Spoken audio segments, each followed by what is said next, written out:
Welcome to this channel. You are in Flor De Ouro Malick new house. I wish you learning and extraordinary experiences. Article by Bianca Rozenberg. Post-graduation in education. Obtaining the title Magister Scientiae.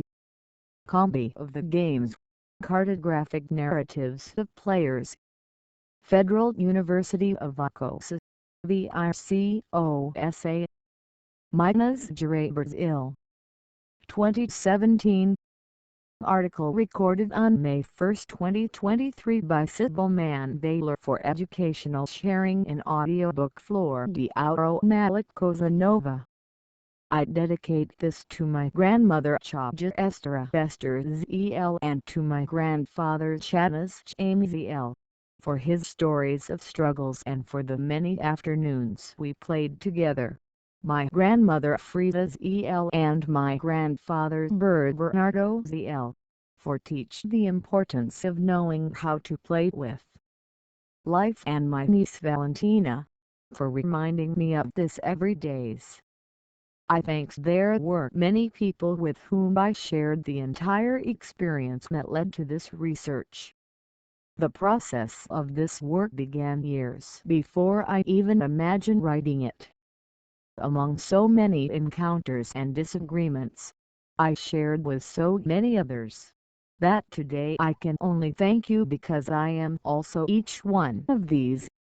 This space would not be enough to thank everyone who participated of all lines, letters, emotions, anguish, learning, smiles and pranks. To all these people my most sincere thanks. Okay.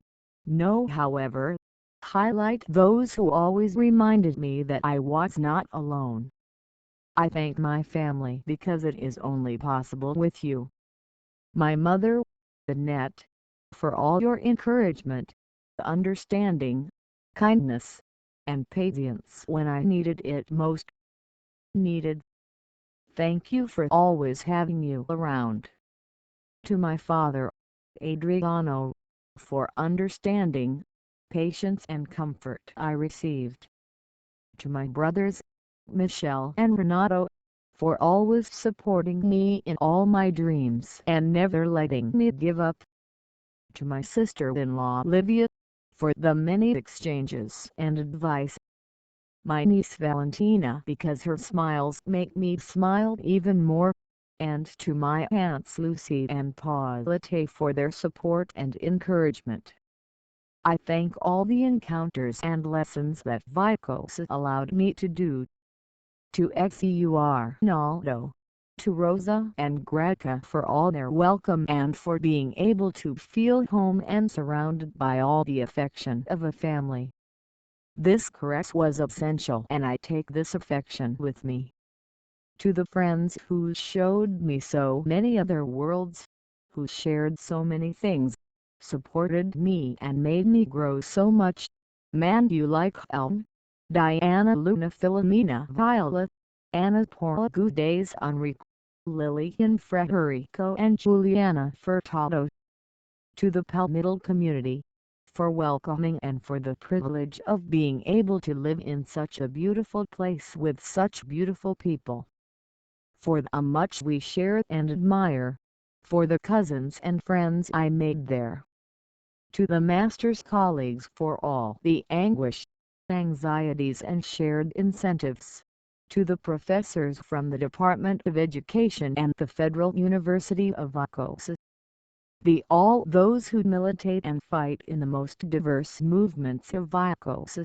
Thank you for so much learning and for the injection of hope and faith. To everyone who participated in this experience and stay, who welcomed me and made me see how beautiful Minas Gerais is, and even more my Rose and my Iv. I would like to thank my friends who have always helped to make my Sao Paulo more colorful and cheerful. Jessica Calvin Norton and Marcella Bumagni and at fellow pedagogues at FEUSP for believing in the journey and for the love injections. to educators and partners of Kombi dos Jogos, for making all this possible, through participation, understanding, exchanges and share much of what touched them and that makes up some of the so beautiful scenes narrated in this research. I thank Master Ivan Pina for the opportunity to discover my passion for playing, to all the players and players who also believe in this passion and encourage our playful beings. Thanks to the advisor, Professor Dr. Denilson Santos de Azevedo, for trust, support and understanding. To the co-supervisor, Professor Dr. Eduardo Simonini Lopes, for introducing me to another possible academy, for the support, confidence, encouragement and for so many learnings. I also thank the teachers who participated in the evaluation of this research, for their contributions, to Dr. Luis Fernando de Oliveira Serrada for participating in the defense panel, to Professor Dr. Maria do Carmo Couto Teixeira on the pre-project panel and Professor Dr. Carlos Riadagos Mosquera on the qualifying bench. I would like to thank CAPES for the financial support. List of abbreviations, acronyms and symbols. APUB, Latin expression used for indirect quotations meaning with, in or next to. CAPES, Coordination for the Improvement of Higher Education Personnel. CEP, Committee for Ethics in Research with Human Beings. CNFCP, National Center of Folklore and Popular Culture. FEUSP, Faculty of Education of the University of São Paulo. FLM, Fight for Housing Front. ICIB, Brazilian Israeli Cultural Institute. IPHAN, National Historical and Artistic Heritage Institute. JSF, Youth Without Borders. Milligrams, Minas Gerais. MSDC, Downtown Homeless Movement. MTSD, Movement of Homeless Workers. NGO, Non-Governmental Organization. SIPEB, Association of Popular Instruction and Beneficence. TAIB, Brazilian Israeli Art Theater. UFV, Federal University of Viçosa. USP, University of São Paulo. WLRA, World Leisure and Recreation Association, Recreation and Leisure. ZL, the two letters correspond to an abbreviation in Hebrew of the expression Zikaron Lebraka, which means blessed to his memory. When it is used, refers to a person who has passed away. Abstract. ROZENBERG, Bianca, M.Sc. Federal University of Viçosa, February 2017. Kombi of the Games, Cartographic Narratives of the Players. Advisor, Denilson Santos de Azevedo. Co-advisor, Eduardo Simonini Lopes. The human being, through the relations between the similar and with the universe to around it, he created different ways of expressing himself.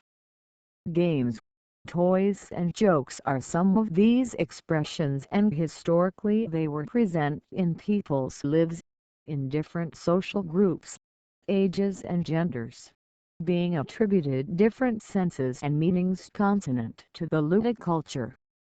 It is research paid attention to the ludic experience as a cultural, social manifestation and historical, understood here as the construction of the individual where influences such as their social insertion, their relationship with the city they live in, their experiences past and their identity contribute to this construction.